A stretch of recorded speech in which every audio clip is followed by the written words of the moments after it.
Bonjour à tous et bienvenue dans le rendez-vous d'actualité d'AI Experience, le podcast qui démystifie l'intelligence artificielle. Voici une revue de presse qui revient sur les derniers sujets clés dans le monde bouillonnant de l'IA, le tout en moins de 10 minutes. If you think about what happened from GPT-3 to 3.5 to 4, it just got smarter. The field became known as artificial intelligence. Can machines really think? Et si, au lieu de signer la mort d'Hollywood, l'intelligence artificielle était en train de lui offrir une nouvelle jeunesse? Dans un article de New York Times paru fin 2024 intitulé What if AI is actually good for Hollywood? Et si l'IA était en fait une bonne chose pour Hollywood? Le journaliste explore l'impact de l'intelligence artificielle sur l'industrie cinématographique en se concentrant sur les innovations visuelles et les changements qu'elle pourrait engendrer. L'article met en lumière le travail de Metaphysic, une start-up d'effets visuels qui utilise l'IA pour créer des rendus numériques de visages humains. Le journaliste a pu expérimenter directement cette technologie en voyant son propre visage transformé en celui d'une célébrité avec un réalisme saisissant. Cette expérience souligne le potentiel de l'IA pour révolutionner les effets visuels en offrant une qualité, une rapidité et un coût de production inégalés. Ce qui rend cette information particulièrement intéressante, c'est qu'elle dépasse le simple cadre technique pour toucher au fondement même de la création cinématographique. L'article prend l'exemple du film Here, réalisé par Robert Zemeckis et mettant en scène Tom Hanks et Robin Wright. Dans ce film, les acteurs sont rajeunis numériquement grâce à cette IA, leur permettant ainsi d'incarner leurs personnages à différents âges, de 18 à 80 ans. Il s'agit d'une première dans l'industrie, rendue possible par cette technologie car une approche traditionnelle aurait été prohibitive en temps et en argent. Au-delà des prouesses techniques, cet article soulève des questions cruciales sur l'avenir du travail à Hollywood. Est-ce que l'IA pourrait remplacer les artistes et les techniciens? Si le journaliste reconnaît que certains emplois seront inévitablement impactés, il met également en avant l'émergence de nouveaux rôles et de nouvelles formes de communication entre l'homme et la machine. Les témoignages de réalisateurs comme les frères Russo, qui intègrent l'IA dans leur processus créatif, montrent que cette technologie peut être un outil puissant pour stimuler l'imagination et repousser les limites de la narration. On parle également de la mise en lumière d'une tension palpable à Hollywood, une industrie qui est à la fois fascinée mais bien évidemment inquiète par l'ascension de l'intelligence artificielle.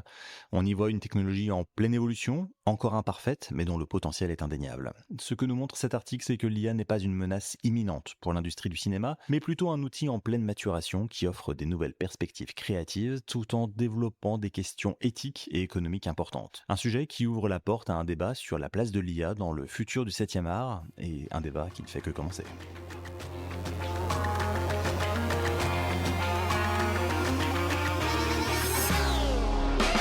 Est-ce que votre assistant vocal vous semble parfois un peu limité?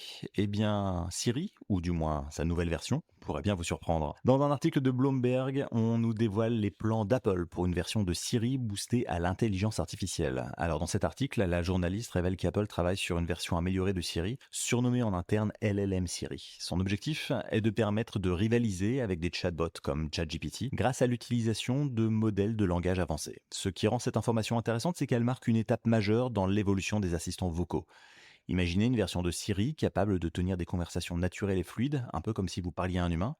C'est la promesse de ce projet LLM Siri. L'intégration de ces modèles de langage lui permettrait d'accomplir des tâches bien plus complexes que celles qu'elle gère aujourd'hui. On apprend également qu'Apple teste LLM Siri dans une application distincte sur différents appareils comme des iPhones, des iPads ou encore des Macs, afin de l'intégrer pleinement pour remplacer la version actuelle. Apple prévoirait une première présentation en 2025, probablement lors de la WWDC, la conférence des développeurs, qui a lieu au mois de juin, en même temps que la présentation du nouvel OS, iOS 19. Mais attention, il faudra évidemment faire preuve de patience, car si cette présentation est bien prévue pour cette année, le lancement effectif ne serait en tout cas pas prévu avant le printemps 2026. Bien sûr, ces plans peuvent encore évoluer. Ce qu'il faut retenir, c'est qu'Apple ne se contente pas d'améliorer Siri par petites touches. L'entreprise travaille, toujours de manière discrète, sur une refonte en profondeur en s'appuyant sur les dernières avancées en matière d'intelligence artificielle. LLM Siri représente donc une ambition forte de la part d'Apple, c'est-à-dire transformer son assistant vocal en un interlocuteur intelligent et polyvalent, capable de rivaliser avec les technologies du moment.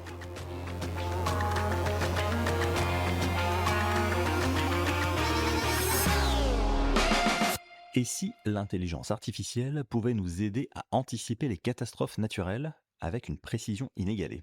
C'est la prouesse que vient de réaliser Google DeepMind avec Gencast, un agent d'IA capable de prédire la météo à 15 jours, surpassant même les modèles traditionnels les plus performants. Dans un article de New York Times, on apprend que Gencast, développé par la division DeepMind de Google, est capable de prédire la météo à 15 jours avec une rapidité et une précision remarquables. Il surpasse les prédictions du Centre européen pour les prévisions météorologiques à moyen terme, qui est la référence mondiale en la matière. Gencast s'est montré plus précis dans 97% des cas, pour un ensemble de plus de 1300 variables météorologiques globales.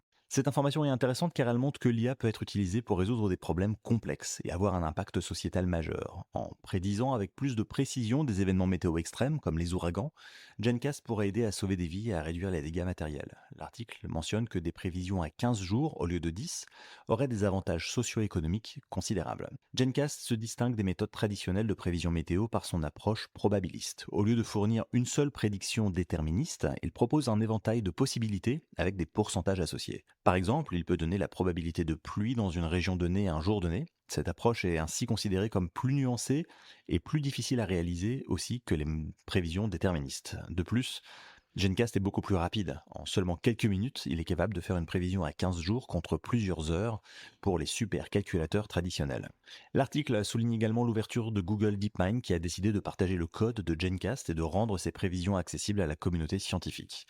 Il s'agit d'une rupture avec l'attitude plutôt protectionniste qu'on pourrait attendre d'une entreprise privée, et cette transparence ne peut qu'accélérer le progrès dans ce domaine. Il est toutefois important de noter que Gencast a aussi ses limites. Cet article du New York Times mentionne notamment des difficultés à prédire l'intensité des ouragans, et Gencast reste aussi dépendant des données météo traditionnelles, en particulier pour les conditions initiales, et sa formation s'est appuyée sur des archives de données existantes.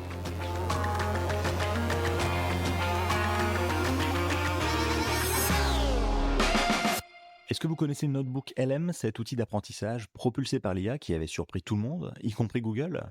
Eh bien, accrochez-vous parce qu'Alphabet, la maison mère de Google, lui a ajouté des fonctionnalités qui pourraient bien changer la donne. Alors, si vous n'êtes pas familier avec Notebook LM, c'est un outil d'apprentissage basé sur l'IA, développé par Google donc, et qui permet de transformer des documents en podcasts de quelques minutes animés par deux hôtes qui sont animés par l'intelligence artificielle.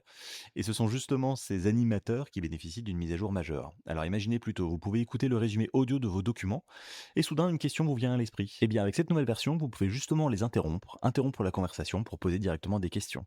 Les animateurs, les hôtes, répondront avant de reprendre le fil de leur discussion. C'est une avancée significative vers une interaction plus naturelle et plus intuitive avec l'IA. Mais c'est pas tout, l'annonce fait aussi état d'une refonte de l'interface, de nouvelles fonctionnalités, dont une qui permet de parler à ses recherches ou de poser des questions, et une autre qui permet de créer de nouveaux contenus comme des guides d'études ou des documents de synthèse. Une nouvelle fonctionnalité, baptisée Plus, est également lancée à destination des entreprises et des utilisateurs avancés, avec des fonctions collaboratives comme le partage de notebooks et des analyses communes, ainsi que des options de confidentialité renforcées.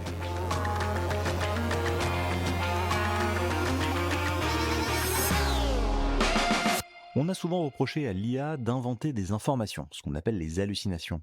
Mais si ces hallucinations pouvaient être un atout pour la science, ça changerait tout, non? C'est justement ce qu'explique un article du New York Times publié en décembre dernier qui explore comment les rêveries de l'IA aident les scientifiques à faire des découvertes majeures. Dans cet article, on apprend que les hallucinations des IA sont loin d'être un simple défaut, et en fait elles sont même en train de devenir un outil précieux pour la recherche scientifique. Pourquoi? Eh bien parce qu'elles permettent aux chercheurs d'explorer de nouvelles pistes, d'imaginer de nouvelles solutions et d'accélérer les processus de découverte. Ce qui est intéressant ici, c'est le changement de perspective sur le sujet des hallucinations de l'IA. Au lieu de les voir comme un problème, les scientifiques commencent à les exploiter comme une source de créativité. L'article prend l'exemple de David Baker, lauréat du prix Nobel de chimie, qui utilise les hallucinations de l'IA pour concevoir de toutes nouvelles protéines, ouvrant la voie à des applications médicales révolutionnaires, notamment dans le domaine du traitement du cancer et des infections virales. Son laboratoire a ainsi obtenu une centaine de brevets grâce à cette technologie et il a aussi créé ou participé à la création de plus de 20 entreprises de biotechnologie. L'article souligne également un débat terminologique intéressant. Certains scientifiques réfutent le terme hallucination, qu'ils jugent trompeur et connoté négativement.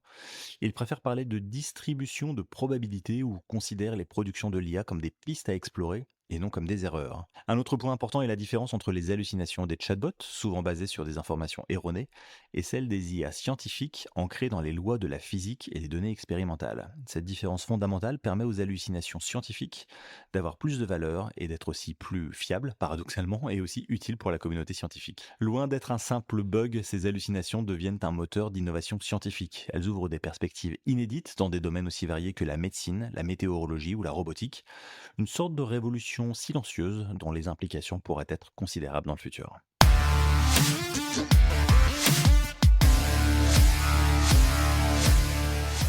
Ainsi s'achève notre tour d'horizon de l'actualité IA. Ne manquez pas le prochain épisode chaque dimanche en français sur cette chaîne ou alors en anglais sur la chaîne AI Experience in English pour des interviews d'experts au cœur de la révolution IA. Évidemment, je compte sur vous pour 5 étoiles si l'épisode vous a plu. À très vite.